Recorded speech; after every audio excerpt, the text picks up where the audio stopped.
Appreciate the info, the introduction. Hi, everybody. Can everyone hear me? Thumbs up if you can. Okay, great. All right, let's roll. Yeah, I'm Dr. Alnutt. I teach a variety of history classes here. And, there's so much to American history and world history to look at, but something that really I thought needed to be explored. And I began looking at this about a year ago and putting something together was the Black presence, the Black, presence in the Old West. And a lot of that has to do with, first of all, history that may not have been seen very clearly up until recently. And a lot of it has to do with what the West means for us in America.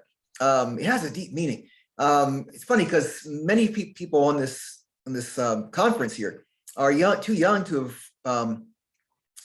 seen the age of wall-to-wall Westerns in Western movies, in theaters and on TV, and then in kids' books. And there was a time when I was a kid, I guess I'll tell you when that was, like, mid-1960s, when every kid had to have a cowboy outfit, and everyone played cowboys and Indians, and it was just a pervasive part.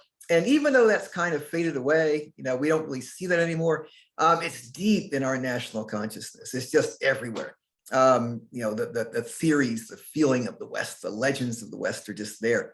And I thought we need to, make a comprehensive picture of the West, and that's kind of what I began looking at. Yeah, as Dr. Chen said, I'm going to be introducing some new coursework here on Latino. So when you think about history, guys, I'm just going to put a plug in case people here in this conference haven't done much with history at NCC. It's a huge area to explore, a lot of interest, a lot of things that I think if you take a history course or get involved in it, you'll see a lot of nooks and crannies that are important that aren't really part of the American national consciousness that much. So it's definitely need to be looked at. And let's get into this now and think about this. I'll give you a tip of what's coming up. I have a lot of PowerPoints. There will be some, actually a fair number. So it's going to be a fair amount of time during this when you won't be seeing me, you'll be seeing my slides. And I think it's good because they're pretty illustrative. So you can hear me narrating over them. And I hope that this inspires some questions in you. I hope there's some surprises here too. I hope it stirs some questions, and that we'll take those a little bit later on. But I'm going to screen share right now and give you sort of an idea of where I'm going with this and what kind of, some of the stimuli were to this. So I'm going to screen share something I'll bring up. If I can just see if I can grab this to go here. So screen share, and let's see if we can get this to appear for you guys. I think you're seeing this, right? Hope you're seeing my illustration here. And that's my thematic sort of introduction about the Black presence, and what kind of got me going on this and thinking about this as a subject that really needed to be explored was actually this. And I know this is a little bit, are you seeing this? This is a little bit disconcerting for some of you. I hope most of you know who that guy is on the right. That's Pee Wee Herman. And this is from his show Pee-wee's Playhouse, which a classic kids show, about what, 20 years ago. And there's his character, Cowboy Clarence. And that's the now famous actor, Larry Fishburne there.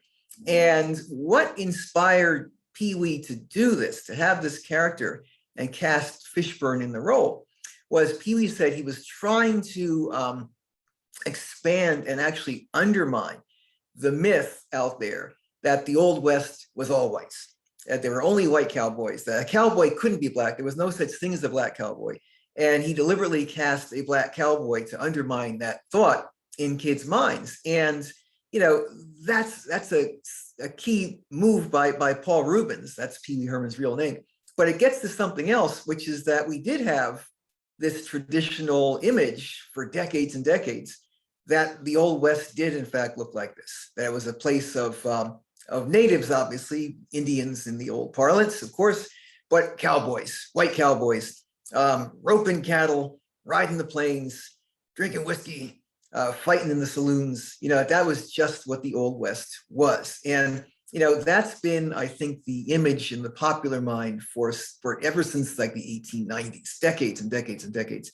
It's not really a true image, though. It's the product, actually, of, sad to say, an actual conscious effort and mostly in the media, for popular reasons, to make the Old West, the image of the Old West, an all-white image. And I'll kind of get to where that came from a little bit later on. But what Peavey was up to was trying to, really expand this, expand the reality, and let kids know exactly what's going on here.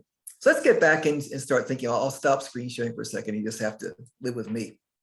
And I got a few notes I'm going to go into. Yeah, there's the West is not a place of, has not been a place of large population. It's always been, for a lot of reasons, the part of the half of continental US that has a far lower population than the rest. But between 1870 and 1910, the Black population, while increasing in general size, began a clear westward movement. And in a sense, that was breaking some previous taboos. I'm going to just quickly jump back to the pre-Civil War period and look at some thoughts that were laid down about the West then, before the Civil War, while we still had slavery. The West was being looked at, back in, obviously, the era of so-called manifest destiny has been with us since the early 19th century. The West was being looked at since then. And, you may have heard a famous saying by a newspaperman named Horace Greeley, who said, "Go West, young man." And that saying, was true in his time and maybe true in ours also, as I'm going to get to later in this talk. But yeah, Greeley said, "Go West, young man." But he also said, and this is not as well publicized, the Western territories must be reserved for the white Caucasian race. And Greeley had a great record on anti-slavery and race relations in his era. If those of you who know Greeley's reputation might be surprised by that. But the fact is, in those pre-Civil War decades, a lot of anti-slavery thinkers, and they were also called free soilers sometimes, looked westward and wanted to make sure that slavery didn't expand out there, but they also wanted to make sure that the Black population didn't go there too, because they kind of equated the two. A guy named David Wilmo, who actually tried to keep slavery out of the Western territories after the Mexican-American War, wrote, "I would preserve to white labor a fair country where the sons of toil, workers, of my own race and color can live without the disgrace which association with Negro labor brings upon free labor." In other words, they were looking at the West as a place of opportunity for free white farm families to head west and make their fortunes, make their life course without having to deal with the presence either of slavery competing with them or of Blacks who they simply made a natural association as being slave laborers. Many Western states passed constitutions as they reached statehood that banned Blacks, free or slave, from moving there. Indiana, for instance, 1851, "No Negro or mulatto shall come into or settle in this state." Illinois passed similar regulations. Ohio had similar restrictions. Many Western states did. Going far out to Oregon, the far West, or around the same time, they made a ban on Black settlement or residence, a part of the state constitution. Okay, so many Western states, whether we're talking Midwest or Far West, tried to ban Blacks, going back to the pre-Civil War era. Didn't always work. Here's a picture from Oregon, and this is a woman named Emily Butler, and she lived in the northern part of Oregon Territory in the 1840s, and she was the wife of a white barber, so an interracial marriage there. And there were others, a few others. There was a Black man with a white wife named George Washington Bush, who settled in Washington Territory in the 1840s and became a successful farmer. Black migrants began settling in Spokane, Washington, moving into the orchard business, the farming business. So some of them were moving out there before the Civil War, and that movement continued after the Civil War. Once again, getting into the pre-Civil War years, you've got this rather frightening looking man on the left named Jim Beckworth, who was a prototypical, I guess we call him mountain man, a Western pioneer. He had moved himself out into what's now Minnesota, into the Dakotas. He actually was a runaway slave. and just formed this free life. Moved in to the Crow Indian tribe, was actually adopted into the Crow tribe and became a war chief against other tribes. And when the Mexican-American War broke out in the 1840s, he offered his services as a scout and military spy to Union forces under General Phil Kearny. If anyone knows Kearny, New Jersey, that's named after Phil Kearny. And Kearny famously said, "You're a man who knows how to fight. I need fighting men. Come with me." So you have this presence of some blacks in the Western areas as either mountain residents, fur trappers, sometimes working with Indian tribes, native tribes, sort of free spirits out there. You've also got, and you can see the picture on the right, as we get into the late 1840s, when gold is discovered in California, massive amounts of gold, around 1849, which is why the football team in San Fran is called the 49ers. Huge California gold rush. And you see in this picture, you see on the right of that slide, yes, there were blacks who moved out west as part of that gold rush era, working these claims. I've got a description of a miners' camp here. This camp included among white workers, Negroes from Jamaica, Negroes from the southern states, swaggering in the feeling of runaway freedom. Because some of these folks, this was still slave era, were runaway slaves. A few of them were brought there by slave owners. California became a free state pretty early, but before that was decided, Southerners had moved there, and some of them brought their slaves with them. And even though the state was a free state, not everyone was freed right away. In many cases, the law looked the other way, while white owners worked their black slaves. But I'd say most evidence is most blacks there were runaway slaves or just free blacks headed out there for opportunity. I should mention in passing, a lot of Native American slaves in California too. One thing that we sometimes do in this country, we think about obviously the predominance of African-American slavery. We sometimes forget that, yeah, there were small populations of other groups enslaved. A fairly large number of natives in the Western territories were slaves. And, there were some people from other communities also, occasionally, believe it or not, Middle Easterners, people from India, I kid you not, were brought here and worked as slaves in early America. Obviously, mostly African Americans. In any case, California was a free state, but not fully free for Black residents. It did establish restrictions on Black testimony in courts, for instance. It restricted civil rights. When cities popped up in California, they established transit companies, which at the time were horse cars. It's a horse-drawn trolley, streetcar. And in many of those Western cities in California, they wouldn't let Blacks ride inside these streetcars. They had to hang on to the outside platform. So restrictions like that existed. Of course, there weren't many public schools, but oftentimes Blacks were banned from public schools. Here's a couple of interesting women lived in California at the time.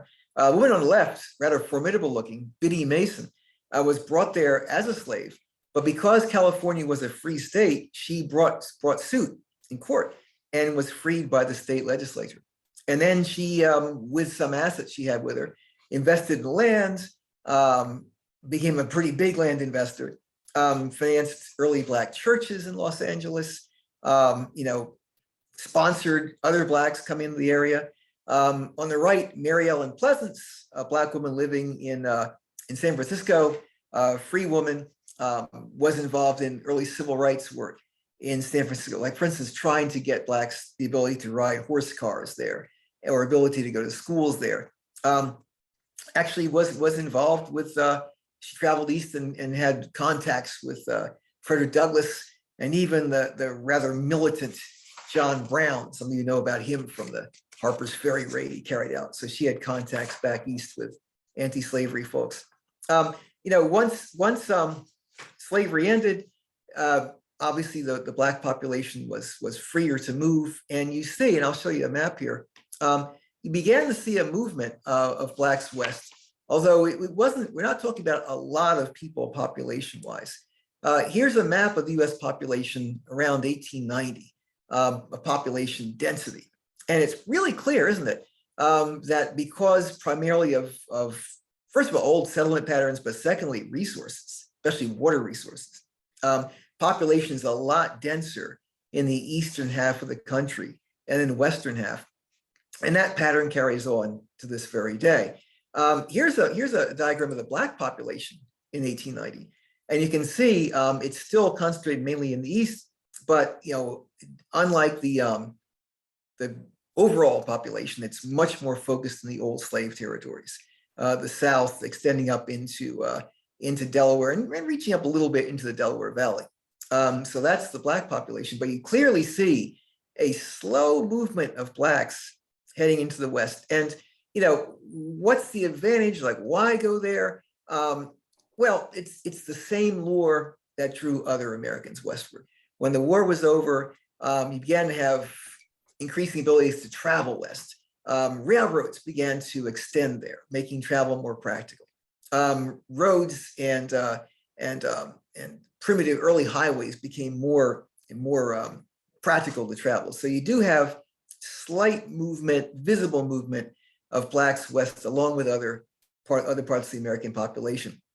And you can see, look at some figures. I looked at the same 1890 census showed that Black-owned farms, and there were increasing numbers in the western half of the country, had higher incomes, mostly from cattle operations or grain operations, than Black-owned farms elsewhere. So if you're an African American striking out to the west, you could well achieve a higher income farming than you would in the east. And the Homestead Act, the American Homestead Act, which allowed people to stake out 160-acre claims as long as they improved them, were open to Blacks as well as whites. And some Blacks took advantage of that and began heading out. You do have some patterns of less opportunity, especially in some of the cities popping up, places like Denver, San Fran, Los Angeles. You do sometimes find that Blacks moving there didn't have as clear a path to prosperity, ended up working in some of the unskilled jobs, low-paying jobs, menial jobs. So in many urban centers, older Eastern patterns replicated themselves. But for those who moved into a more rural setting, there was opportunity. I should mention one more quick thing, and this is jumping around a bit, but this is important looking at the overall vibe or atmosphere in the West. By the time we get to the late 19th century, many American states had enacted bans on interracial marriages. This is interesting. I just showed you a couple examples of interracial marriages in the West, but these began to be banned. I mean, colonial territories had begun to ban that back in the 1600s, mainly to clarify the status of children born to possibly enslaved Blacks or free whites. Are they slaves or are they free? Making it impossible for Blacks and whites to marry makes it clearer that there won't be any confusion about the status of slave children. But it became sort of an established, sort of almost an ethic of American life. And many Western states began banning intermarriage from the 1850s on into the years after the Civil War. California, Utah, Oregon, Colorado, Idaho, Nebraska, many Western states did. And if you think about it, and they also banned, by the way, as time went on, marriage between whites and natives or Asians or Latinos, Mexicans, any other non-white group. So this kind of barrier sort of stretched across the country. And, it does say something about racial attitudes being not exactly as open as you might hope. Still, better for many Blacks than they are in the South. Here's an example. This is kind of interesting. This is a guy named Barney Ford. And as I said, there were bans on interracial marriage. There were some restrictions on court testimony. Some urban Blacks ended up in depressed situations, but some didn't. Barney Ford here was actually a runaway slave. And you can see by looking at him, he's actually a mixed race guy. But he was able to actually become a pretty big figure in Colorado. First of all, getting involved in gold prospecting, and then going into the hotel business. And this is Barney Ford's Inter-Ocean Hotel in Denver. which took guests of all race. It wasn't segregated, accepted guests of any racial background. It was actually pretty prestigious. Became one of the leading hotel keepers of Denver. So you have this sense once again of opportunity for those Blacks heading into the West, and it's up and down, but it's a sense of, I think, sense of personal, possibilities that weren't present back east. I should point out, as I mentioned, some racial restrictions against Blacks in the West. Part of that was deflected as we get into the late 19th century by a rise in very emotional anti-Asian, anti-Chinese prejudice. I'd say if you're curious about the sort of primary target of racial animus, especially in the far West, in the coastal West, it was directed less against Blacks over time, obviously against natives. We can talk about that a little bit later on, against Hispanics in southern border regions, but very emotionally against Chinese by the 1870s, 1880s. I have a picture of a riot here. Huge anti-Chinese riots erupted in San Francisco, in Los Angeles, in parts of Wyoming, in Seattle, Tacoma, Washington. One of the most shocking ones in Tacoma, Washington, rumors of immorality and job competition among Chinese drove mobs to rise, white mobs, who drove all Chinese onto boats, rafts, and sent them out to sea, and then burned the Chinatown district. Extremely harsh sentiments, racial language. Eventually, some of you know that the U.S. passed the Chinese Exclusion Act that banned any Chinese immigration of any kind for many, many decades. In terms of, there's an interesting thought I wanted to bring up here about interracial dynamics. Looking at this anti-Chinese prejudice in the West, I was curious. There are a few Blacks living on the West Coast, in LA and San Fran and Seattle. What's their attitude as this anti-Chinese rage begins to spread? And it was interesting looking at some of the Black newspapers, aimed at Black audiences. They tended to dislike Chinese. I'm going to be very candid here, as competitors, job competitors. Sometimes use harsh language to describe their Chinese neighbors, demeaning language. So I'm not going to say they were entirely friendly, because they weren't.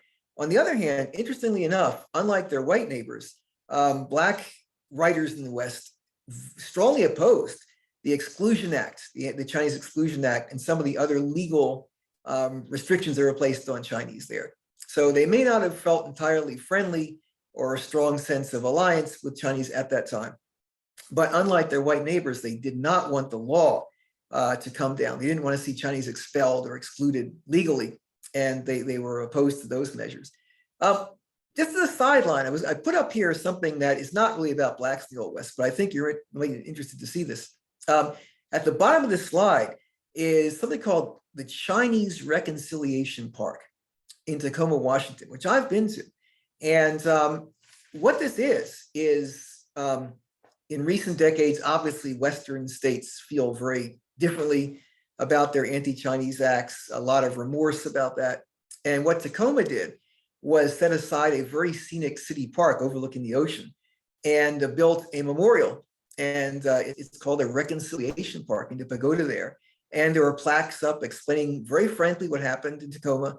And I guess I would call it an apology and outreach to Chinese living there. Of course, now the Asian population in Seattle and Tacoma is very high. Immigration restrictions were removed long ago.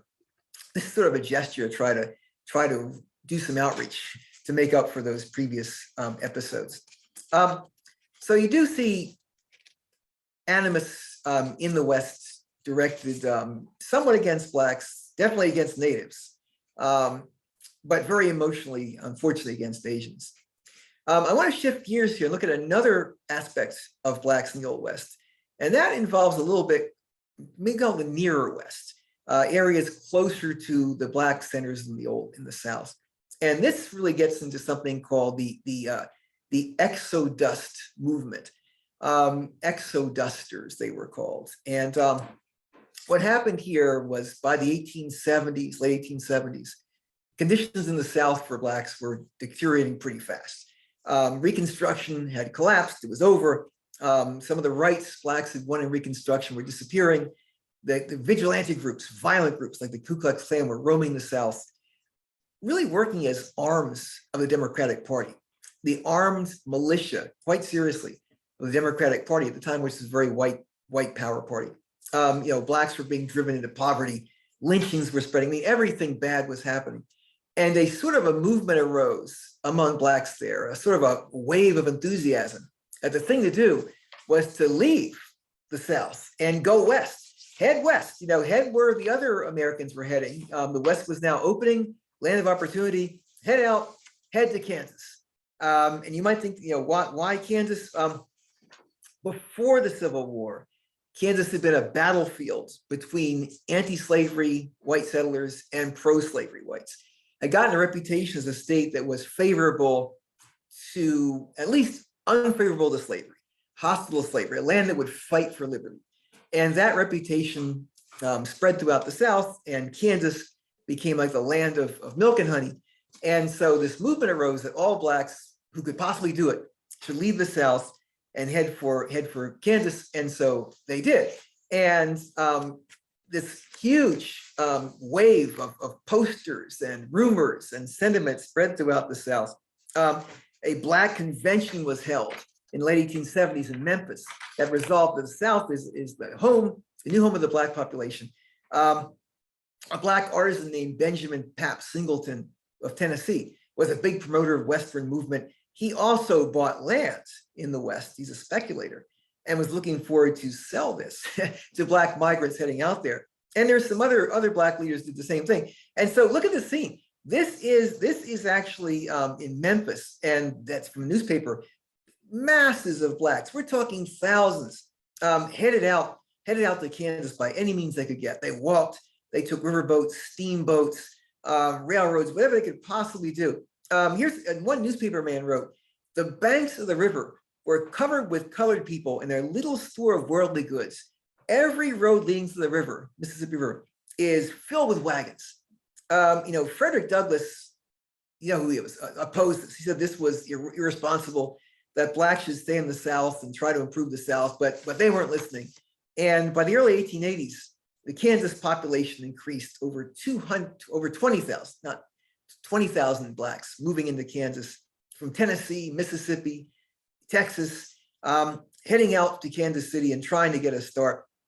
And some northern philanthropists sent them aid money because they were running out of money and getting stranded. Some moved to cities like Topeka, where they got established in life.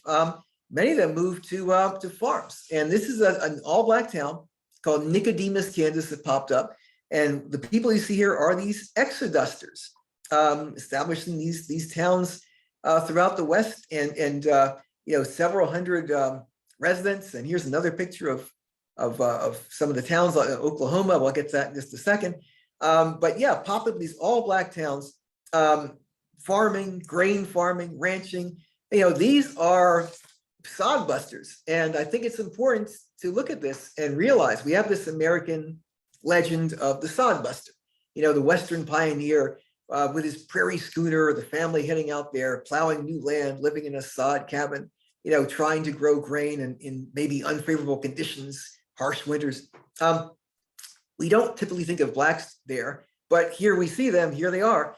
And they're just as much a part of the pioneer tradition as anyone else. It wasn't all milk and honey. I mentioned the city of Topeka.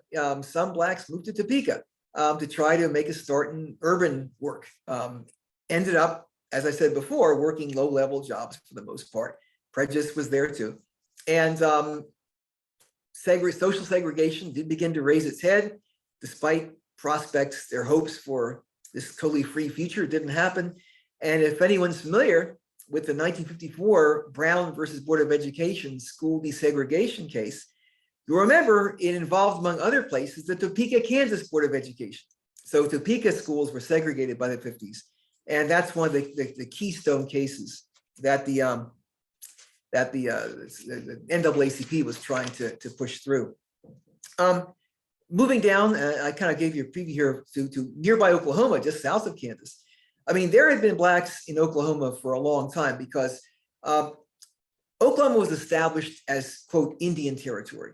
Andrew Jackson's, most of you know, had expelled eastern tribes like the Cherokee and the Choctaw to Oklahoma to open their lands up to white settlers in places like Georgia and Alabama. So the tribes moved to Oklahoma. What many Americans don't know is these tribes are pretty big slave owners. The Cherokee, the Seminole, the Creek, all had lots and lots. They owned many, many black slaves and used them like other slave owners in agriculture, farming, personal service, whatever. So Indian territory was largely a slave territory until the Civil War, when the Union basically forced the tribes to free their slaves. So by 1866, the tribes in Oklahoma had freed their black slaves who were living there as so-called freedmen. What was going to happen to them? The government pressured the tribes to adopt them as tribal members. I mean, after all, many of them actually were Native ancestry. In Native slavery, it wasn't unheard of for a slave owner or Native nearby to marry black slaves. And so many of these freed people had mixed ancestry, black and Native. And the federal government pressured the tribes to adopt them. Not every tribe was willing to do that. And some of these folks ended up as sort of on the outs. There was an interesting movement. I found an interesting tidbit involving our Canadian neighbors. The Creek tribe was not eager to adopt the black freedmen, these Creek freedmen, and they were sort of on their own trying to find prospects for what they were going to do. And a well-meaning white reached out to Canada, which had a reputation for being anti-slavery and racially progressive, and reached out to what became the Western province of Alberta and asked if people in the new settlement of Calgary would be interested in having these folks migrate there as promising settlers. And the response from Calgary was, no, we did not want this undesirable element in our province. So the Black Creek did not get to go to Canada. Instead, they made good on their own.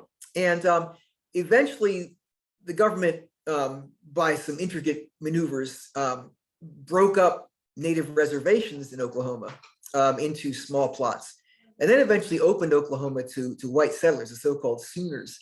When that happens, blacks from the outside saw opportunity in Oklahoma, which was right next door to Kansas, and many of them organized movement there. One particular guy named Ed McCabe, who was a black in Kansas, saw a great opportunity and rapidly began buying land, encouraging blacks to rush in, buy land from him, from other people, and try to create what he hoped might be either an all-black state or a mostly black Oklahoma, or at least mostly black sections of Oklahoma. And there was a land rush. Blacks moved in, and what you see here, the town of Boley, Oklahoma, an all-black town. Langston, Oklahoma, another all-black town. Quite a few sprung up here. And even though Frederick Douglass was still alive and thought this was, once again, a distraction and didn't encourage it, and Booker T. Washington, who was just arriving on the scene, some of you know who that was, also discouraged westward movement. Eventually, Washington saw hope here, and he visited these towns and said, this is a magnificent field of enterprise for the Negro people, and actually thought that the idea of all black towns in an age of segregation was actually probably a good thing, that blacks could invest here and actually become prosperous. One other famous all-black settlement in Oklahoma was known as Greenwood, and this was right next to the growing city of Tulsa. Eventually, Greenwood merged into Tulsa sometime later. It was initially outside the city, but was merged in. Blacks made reasonable strides here. As small businesses, farms, stores, some black banks serving the black population. They did face increasing segregation, though. The state of Oklahoma was actually proposing to establish formal segregation in all areas of state life when it petitioned for statehood. And Theodore Roosevelt was president when Oklahoma petitioned for statehood, and actually barred them from from enacting segregation in their state constitution. Roosevelt had some very progressive sides to him. I should add, going a little bit forward, it's a little bit after our time. I was really trying to limit this presentation to the classic Old West period, which is the late 19th century. But if I want to move ahead a little bit to more recent times, Greenwood, Oklahoma, which became part of Tulsa, was the target of something many of you were reading about a lot last year, the 1921 huge Tulsa race riot. There was a rumor of some assault by a young Black man on a white woman, which actually wasn't true, but the rumor spread. And in 1921, after a confrontation in Tulsa, massive white mob swept into Greenwood, which was also nicknamed the Black Wall Street, and burned it to the ground. And there was a lot of attention paid to that last year when it was the centennial anniversary of Centennial. So it does show us that despite the hopes of this free, prosperous new state of Oklahoma that was going to be, a center for Black growth, well, it actually ended up being much more limited than that. And by the way, if you're curious about these towns, what happened to mostly all Black towns in Oklahoma and Kansas was that hardship really befell them, especially during the Great Depression. You've got agricultural depression. You've got the famous Dust Bowl, a huge drought in the 1930s, really hit these places hard. And so most of these small all Black towns in Oklahoma and Kansas slowly dried up. They didn't prosper. The farms were sold and the people left. And today there are a few residents there. They're much smaller than they were. Whites have moved in. And so the echoes of the all Black era have kind of ended there. Another aspect of Black life in the Old West, and this is actually the more legendary aspect, is about cowboys. And this is kind of what I started with, the American legend of the cowboy, the archetype of the cowboy. And what I wanted to kind of point out was that, there are a lot of Black cowboys in the West. And if you look at my slide here, that figure is not a lie. About a quarter of all working cowboys were Blacks. Doing everything you see cowboys doing. And I'm going to explain later on why the average American doesn't think about this very much, but it was quite true. Blacks worked in the famous cattle drives. John Ware was a famous cowhand who drove cattle up the Chisholm Trail to Dodge City. All the things you would see on a cattle drive. What you have here, the figure in the lower part of the picture, is a guy named Nat Love, who was a cowboy, also a gunfighter, who took part in various individual and group gunfights against other cowboys, against the neighboring Comanche Indian tribe, and ended up actually going up into South Dakota, famous city of Deadwood. You've heard about that from Westerns. And he won a marksmanship contest there. And for that and other reasons, he got the nickname Deadwood Dick. And there he is. So yeah, Nat Love was one of those guys you probably wouldn't want to necessarily meet in a hostile mood. There are many people like him all throughout the West in these rough cowboy tests. And we don't have evidence, interestingly enough, of any kind of racial barriers between them and the white cowboys. Something about the trail equalized things. And in the saloons, there are some pictures that show Black cowboys at one end and whites at the other end of the saloon, but we don't see evidence of exclusion. We don't see evidence of fights like mass brawls between Black and white cowboys. We just don't see that. Some harassment from local authorities, but yeah, as population group. But for the most part, it is a freer life. Here's the guy. This is Esam Dart, another famous Black cowboy, also known as the cattle rustler. Did not go on to a good end. Here's Bill Pickett, famous rodeo star. As you can see, not a hidden talent, pretty well known, wild riding throughout the West, rodeos, competitions, something called bulldogging, cattle roping competitions, etc. So yeah, Bill Pickett was one of those commercially very visible Black stars at the time. And you have Blacks settling in other parts of the West, of Wyoming, Casper, Wyoming, Cheyenne, Wyoming, opening restaurants, opening taverns, operating small ranches, you have sprinkled throughout the West this sense of possibility and opportunity. Last thing I wanted to bring up, well, not the last thing, one of the last things, was a pretty visible part of the Black presence in the Old West, and that is the famous Buffalo Soldiers. What's going on here? During the Civil War, the U.S. eventually, the Union Army, engaged Black soldiers. It wasn't till later in the war, but eventually they did, and segregated all Black fighting units. And these units fought in places like Fort Wagner, South Carolina. And if anyone's seen the movie Glory, you've seen them in action. Many other battles, Battle of the Crater in Petersburg, Virginia. Throughout the Civil War, Black soldiers, Battle of Nashville, were present.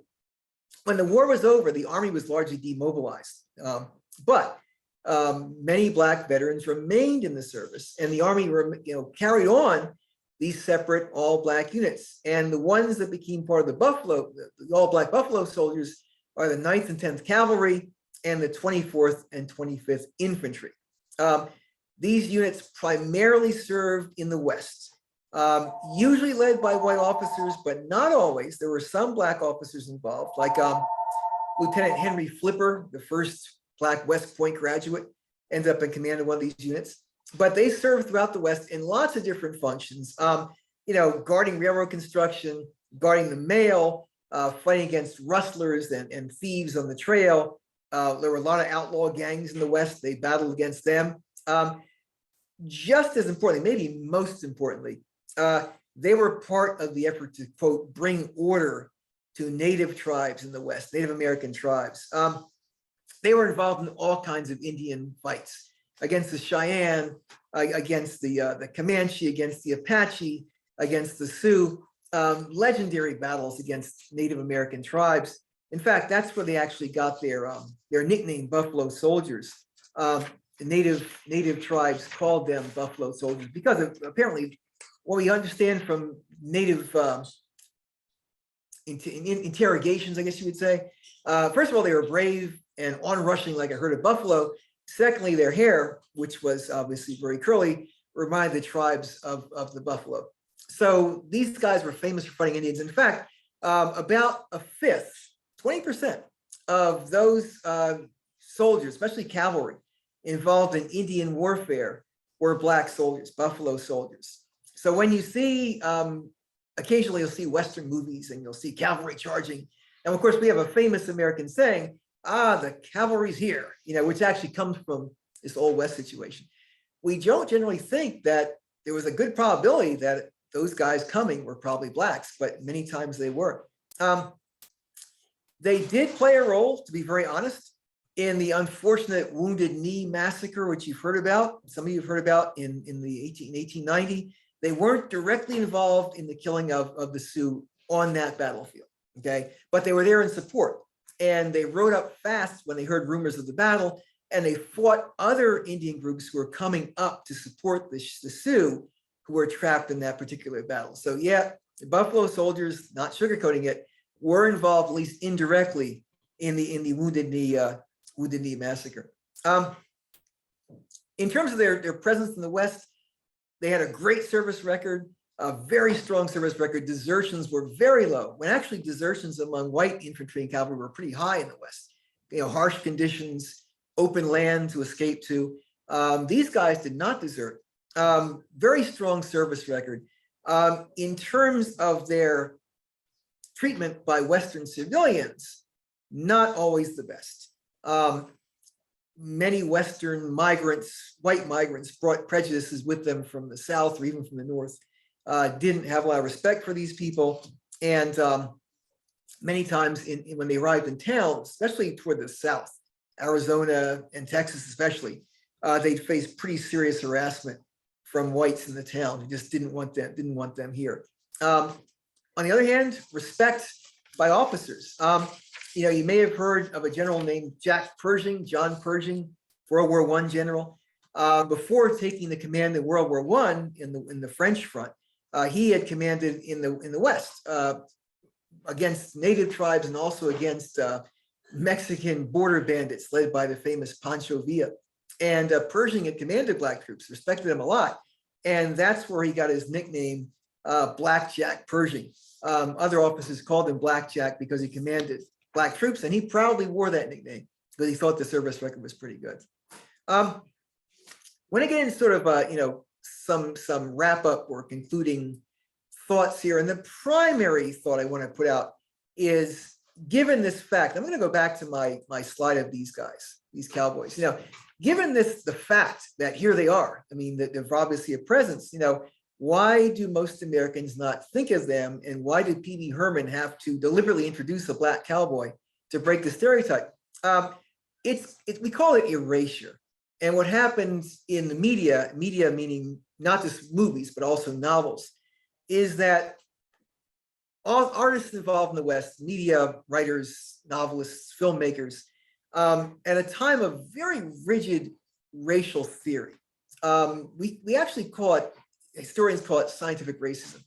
Around the turn of the 20th century, racial thinking was at almost its height.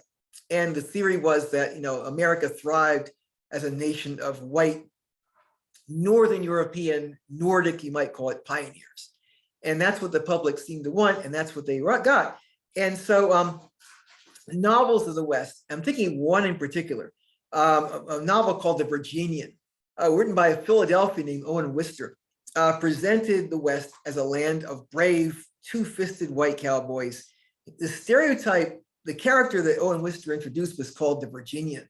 And he was a Virginian, a white migrant who come from Virginia, brought his Southern code of honor with him, and his code of chivalry toward women. Owen Wister portrayed him as a Virginia gentleman transplanted to the West.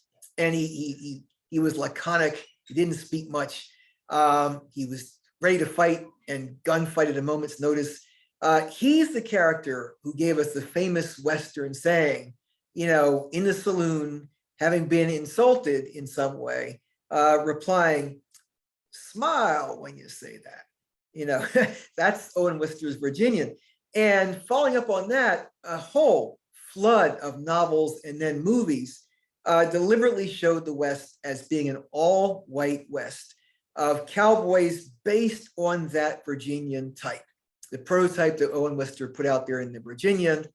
And of course, in an environment also populated by dangerous, hostile Indians and untrustworthy Mexicans. That was the stereotype of Mexicans, who were sometimes appeared in movies, but not as anything other than in some way untrustworthy, or sometimes portrayed as lazy.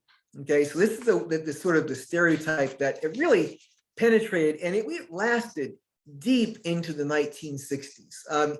Western films and later on Western TV shows. And by the way, when I was a kid, almost half of the shows on TV were Westerns.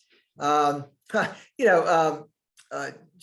can't Have Gun Will Travel, Gunsmoke, The Big Country, Rawhide. I mean, just one after the other. And together with the films, John Wayne films, these showed, once again, that archetype of the tough, stoic white cowboy moving in the West, pioneering his ranch or his farmstead, and battling the elements and battling hostile natives. Blacks simply were not seen. And sometimes, in one famous movie, the black character, Jim Beckworth, was portrayed, but by a white actor. And the implication was Beckworth was a white guy. So the West became a place of, in media, all white living. Where I want to sort of wrap up is bring it up to today and think about a revival of cowboy life, black Western life in this country. There has been, in recent years, a reappearance of a strong cowboy recreational ethic in Louisiana. These are called the upper left, the Creole Cowboys of Louisiana. And they've actually been riding since the 1930s and 40s, but really taken off lately. And doing authentic stuff that their ancestors actually did as they headed out to Texas. All the Western gear, the roping, the fancy riding, it's all there. And more recently, we've gotten cowboy clubs in Philadelphia, New York, and other places where blacks, you call it, urban cowboy clubs, are working at urban stables, doing the horsemanship, fancy riding. All the elements of the West are reappearing. And of course, there's a recent movie called The Harder They Fall. Some of you saw that. That really stressed the Black presence in the West. And actually, that was a mashup.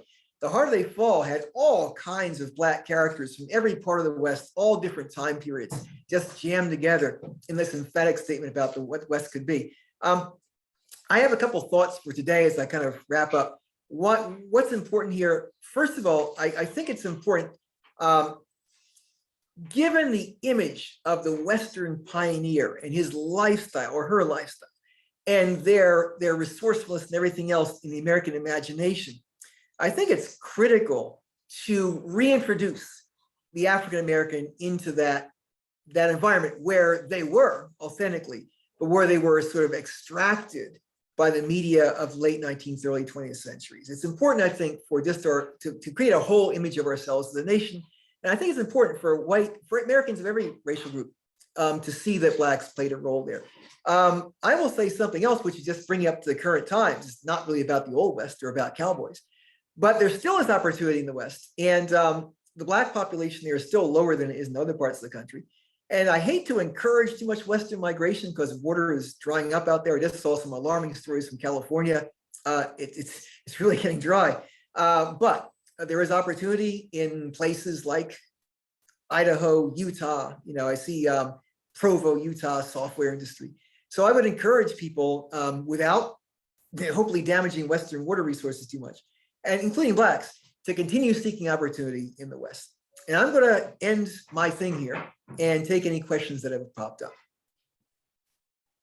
Great. Well, thank you, Dr. Alnutt, and appreciate that presentation. So we do have a few questions here in the chat. Oops, here we go. And let's start with this one. The Western states were against Black people from entering. Did Southern states slave owners face difficulty in bringing in slaves to the West because of those laws? And if not, do you believe those laws were there specifically meant to target the free Black people? Both. I'm going to say yes to both. Western pioneers and those who promoted the West did not want slavery in the West. Well, some Southerners certainly did. They really did. Other whites, especially Northern and Midwestern whites, did not. So the laws were designed to keep slavery out, but they were also, they actually equated the two. In much of the imagination, slavery and Black population were almost welded together.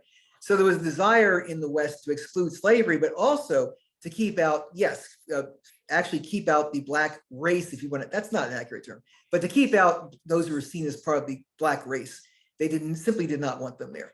And that's part of why Oregon had those laws. And they're gone now, but actually it was only recently some of those restrictions were officially taken off the law book. So yeah, it was designed, yes, to keep the West a land for free white families. That was the intention.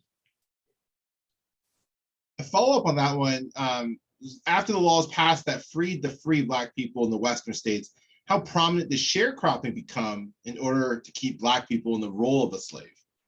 Not too much in the West. You don't see a lot of sharecropping because the environment wouldn't really support it. You'll see it in Texas, which is the Western state that's most similar to the South in terms of its Eastern Texas environment. But as you go further west, you really don't see sharecropping because the sharecropping was more a venture of the South and even the Upper South in terms of farming water-dependent crops like cotton and grains and other things of that sort, where a tenant farmer, if you know what sharecropping is, a tenant farmer leases land from a white owner and then pays his rent or her rent in crops. That's why it's called sharecropping. And you really don't see a presence of sharecropping in any major way in the West. You do see Blacks in terms of having a difficult role in some of the Western cities, as I said, being confined by popular sentiment to the lowest paying jobs, stevedore in Seattle, cleaning person, jobs of that sort, but not really the sharecropping thing. And one thing I sort of, as a follow-up, people might wonder if Southern whites who relied upon Black labor resisted having them leave, like tried to keep them from leaving sharecropping to go to the West. Not in a major way, but we know that some did. Some white landowners had contracts with their tenants that they couldn't leave until the year's work was up, and the tenants saw no hope and decided to join this exodus to Kansas and have to sneak away, carefully, because the sheriff might be after them. But you don't see a major movement by Southern whites to restrict or fence blacks in from leaving to the west. Here's an interesting question. It says, what caused the end of the cattle industry and lawn cattle drives? Is there any current event that has direct connection to the open range cattle industry? Well, there are still open range cattle in the West. There is still open range cattle ranching. I've seen it myself. Having driven through Utah, Wyoming, and places like that, there are roads that say, be aware, cattle will be on this road, and you have to watch out for them. And you'll see actual cowboys there. Yeah, there's still certainly, but of course, it's industrialized now. And the cattle drives aren't happening because railroads made them obsolete. The only reason they had to drive cattle from ranch to a railhead was to get them to the transport, to get them to the slaughterhouses of the East. And now that truck transport and railroads penetrate every part of the West, there's no real need for a cattle drive, except, dude ranches do it. You can be in a cattle drive if you want to go to a dude ranch and be involved in that. And that's just moving cattle from one pasture to another, usually for seasonal reasons. But driving cattle to a transport or rail hub is no longer necessary. And the follow-up question might be, how many black cowboys are there today? And I'll answer, I don't know. I'm not sure. I know there are working cowboys in the West. I've seen them. They're there and they're involved in rodeos and things of that sort. But how many today are African Americans? I have not researched that. Well, along those lines, the question here is, why were black cowboys not allowed, even though there are Indians? Why were they not allowed? Well, I wouldn't say they were allowed. I mean, they were hired. There were many black cowboys. I'd say they were allowed quite a bit. And by the way, there were native cowboys too. This presentation was about African Americans, but there were a lot of Native American cowboys, quite a few, and also quite a few Mexican American cowboys in every part of the Old West. In fact, I'm thinking about developing a special studies course, history course. I've been talking about this. That would be a look at what I call the diverse West. I don't think there's enough on African Americans to do an entire semester, but if you really want to expand our ideas of what the West was like, to include natives, Asians, and Mexicans, there's a lot of field of opportunity there. And I'm thinking about developing a special studies course to do exactly that. All right, last question. I thought this would be a good one to end on. And it says, I think they're referring to later on in your talk, but this would be a good question kind of to end on here. Any reference or any thoughts as to the recent Netflix movie, The Harder They Fall, starring Regina King? This movie is fictional, but the people portrayed were real black cowboys and women, Stagecoach Mary. Yeah, I'm glad the movie came out. It got a lot of attention. I think it was commercially successful, and it introduced a lot of Americans to the idea that yes, there was a Black West. Now, as I said, it was a mashup. It's not a historically accurate movie. They had every possible prominent Black character I know of stuffed together in a similar time frame in a similar area when these people were widely dispersed. But that's Hollywood. That's commercialism. I think the important thing about it was that it presented the public with a view that this is in fact, a presence in the West. One thing historians really have to labor with, and it's hard, is that, we have all this controversy, bitter controversy about political correctness and wokeism, et cetera. And one thing that's arisen for not just this year, but for like more than 10 years, is once you start to present this diverse presence in places that were shown as being all white, you're accused, and I understand why, of distortion, of exaggerating things just for the sake of being politically correct today. And that's because the public is conditioned to not see that. When you're adding things in that actually were there, and sort of correcting the record to the people who are not experiencing this, it can look like you're adding extra ingredients that don't really belong there. And so the job of a historian is to really pretty firmly and consistently press the truth that, we're not adding anything. This is simply taking away the curtain and revealing things that should have been seen all along. And now they're being made visible. And hopefully it creates bigger, a broader comprehensive understanding going forward. And that's what historians try to do. Dr. Alnutt, thank you for that. And I really appreciate your last answer there, the idea that there are tensions in our history and they're not necessarily to be resolved. that history is supposed to just let history speak itself. Yeah, And that's right. too often, as a political scientist, too often people in my field try to take the research people in your field do and stuff it into certain lanes. And that's not really the point of history. So no, the history is accuracy. Now, it's not resolved. One last thing, I know we don't have much time. It's hard to establish a baseline of absolute truth for history. It's always interpretation. It simply always is. But you have to be as accurate as you can and as inclusive as you can. And hopefully what we're doing today is correcting and improving a record that really wasn't presented in its fullness before. And that's the job we have today. Yeah. Well, Dr. Alnutt, thank you so much for joining us, and thank you for that presentation. And thank you, all of you, for hopping on today's Spartan Talk. We really enjoyed bringing this one to you. We do have at least one more coming, and so pay attention to your inboxes. But to all of our students, we want to wish you good luck on finals as well. And again, Dr. Alnutt, thank you so much for joining us, and we'll see all of you guys soon. Okay, good luck, students.